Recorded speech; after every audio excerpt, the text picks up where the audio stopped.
BBC Radio 1. I've never had a girlfriend before. Me either.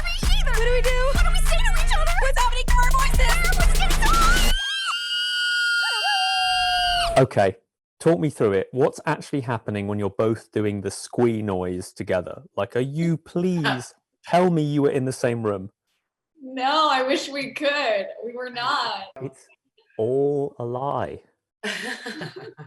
I'm starting to think this film isn't a documentary now. Don't worry, it is. But I understand why you think it might not be. I need to know, though, what is your average day doing sound booth recording for this movie? Because I think more than any others, you've got to do being punched, oof. Will you spend whole hours just laughing? No, it's usually pretty quick on the sound effecty part. I mean, especially for me, because I have I lose my voice really easily. So they usually save the stuff for the end for me. So it's like a lot of lines and then like 20 minutes of screams and squeals and oofs. Oh, another glorious morning. Are you spending a whole day doing grunts, laughs, breaths, and efforts? Usually I save those for the end. I have about a 3-hour window in a session until I lose my voice entirely. So if I start with some of the grunts and the yelling and the screaming, which my character tends to do quite a bit, because he's not a brave soul. Seatbelt mode. I lose my voice pretty quickly. So yeah, we try to save those things for the very end. Do you have those moments where they get the EPK guys with their cameras to kind of shoot you doing performances for like the press reel? And you're like, my job's hard enough as it is. And now there's a camera in front of me as I go, They didn't do that on this one. I remember doing it for the first one and it was so awkward. Was it like kind of staged? Yeah, the first one, certainly. Yeah, You're like choosing certain lines that you're doing. And you're like, what do you mean? So from now on, we'll stay out here where we can follow the light. I mean, apparently it's effective. That really sells. That gets butts in seats. Everyone's You know? They're like, I saw her recording that line. I'm going. You see that wall? Yeah. You want to jump in? Yeah. No! We'll be back before anyone knows. are there particularly memorable bits of direction when you're shooting a movie like this? Because more cave girl, less cave girl, what sort of thing are we talking about? For me, they really encourage going over the top. I mean, more cave girl, pretty much. Not less cave girl. There's a couple moments for Eep where her heart is broken, and she really does have kind of a moment with her mom, especially, where she's very upset. And that's the only time that I really felt like we had to harness a bit of subtlety. In general, it's go big or go home. That's my girl. Which is a blast. I mean, it's so much fun. It's like what Kelly was saying, like you don't have to monitor your face. The bigger you are, the more helpful it is for the animators, because they're filming you. There is like a little pin camera the whole time that's kind of capturing what you're doing. So it's pretty great to access a cartoon character, because I think I was accidentally born in a human body instead of a cartoon body anyway. Whoa. You're just like me. Kelly, was this how you imagined working with Nick Cage? We happy meet you. Okay, well, I have to admit, I haven't met him, so sad. I remember every day. Proper ledge. Yeah, seriously. Every time I go to DreamWorks, I'd be like, cool. So guys, tell me stories about Nick Cage. Like, what's going on? What is he doing? Where is he recording? Hey everyone, you'll never guess what I found out! Sorry, honey. We thought you were a predator trying to kill us. No, never apologize for an effective kill circle. What is your best Nick Cage story? Go. Wow, I don't have a Nick Cage story. I've only met him one time in my life. The man remains the myth and the legend to me. There's nothing that has demystified him, and I prefer it that way. If I saw him walk into a room, I would run in the other direction because I don't want to know. Thanks. Have there been people where you did meet them and your brain was on kind of record mode and you went, I need an anecdote out of this. Please, Jack Nicholson, do something a bit mad. Have you had those moments? I have. Yeah, I mean, sometimes it's that, never meet your heroes thing. And then other times they meet the expectation and exceed it. Tom Hanks is one who always, when you meet Tom, it must be hard being Tom Hanks, because I imagine when strangers meet him, they probably just want to hug him. As a person who has appeared in animated movies like this one, have you ever been voice recognized?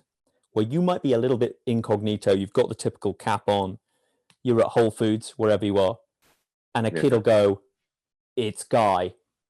I know it's Guy. Guy? Guy.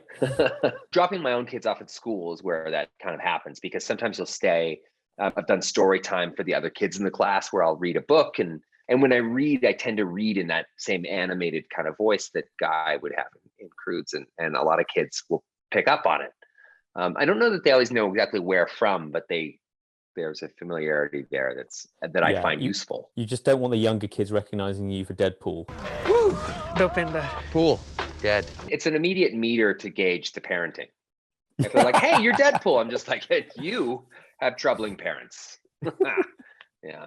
I've been asking everybody this year because it's been a year, but what have been your comfort food movies and TV shows that you've been watching just to feel great, check out, be happy? Hot Cheetos are like my favorite snack. You've been eating hot Cheetos? Yeah. I've been eating regular Cheetos.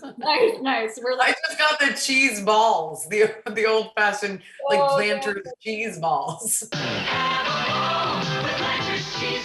My favorite show is Blackish. If you look to your left, you'll see the mythical and majestic Black family.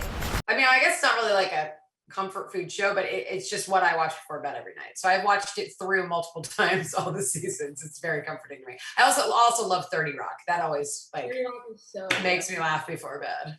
Friends, I've seen that so many times. Yeah. Seinfeld. I've been back on a Seinfeld kick too. Hey up. Hey, where's Lois? She couldn't make it. You know, I can't believe you're really going out with a woman named Lois. I know, finally. I worry at times whether you want to watch something that's too cynical right now, but when you know it all already, you're like, it's fine. Yeah. There's something about watching something you've watched before right now that's really, really nice. That hasn't changed. That can't be taken away from me. I know exactly what's going to happen in that episode. Well, the last little while, I've literally had my face sewn to the news stations on television, which is, That show is, seriously, it's got some twists and turns. It's got a... Yes. The plotting is... Mwah. There's maniacs everywhere. There's all kinds of stuff. It really is riveting. It's reality television. But film, back at the beginning of 2020, you went through all the comfort movies. I went through all the Zemeckis catalogs, the Spielberg catalogs. I went through Quentin Tarantino catalogs. I had real like 80s, 90s, and early aughts sort of field day. And then television, Great British Bake Off is like, oh yeah. Today, the judges would like you each to make a spectacular kawaii cake. I'll tell you why, Allie. You know why? Why? Because they're nice to each other. I think it's absolutely lovely. It's funny, it's cute, it's slightly mad. It's the secret ingredient. It is the secret ingredient, no pun intended. They're nice to each other. And I find that to be incredibly calming. I find kindness, empathy, and warmth to be in very short supply this year. And like, so any place I can find a bit of that, a wellspring of that, like on the Great British Bake Off, I will take it. If I can give you one bit of advice, this is a top tip. Change your text message to alert to the theme tune. Your life. Art. Finally, what is your comfort food activity? Have you taken up any unusual hobbies? Are you a jigsaw maniac? What have you been doing? Whoa, I started painting. I'm very bad. Like, actually, I can show you if I had to frame this so that there's no paintings in the frame because they're so bad. I wonder if you could see that. I want to see that. That's so great. You can't even see what they're of from here. You can just see a really nice color scheme going on. Oh, thank you. Thank you. Yeah, I watch a lot of Bob Ross and just paint. So I tell you what, let's take off and we'll get started here today. That's so comforting. It's so comforting. I've been making bracelets. Oh. I order stretchy string and beaded bracelets. I do like my friends' names and I give it to them and I just make little bracelets. I love that. Perfect. Thanks for watching. If you enjoyed this video, don't forget to subscribe and click the bell icon to keep up to date. You can listen to my Radio 1 movies and TV podcast, Screen Time, on BBC Sounds. And you can find these interviews in full on BBC iPlayer by searching Movies with Ali Plumb.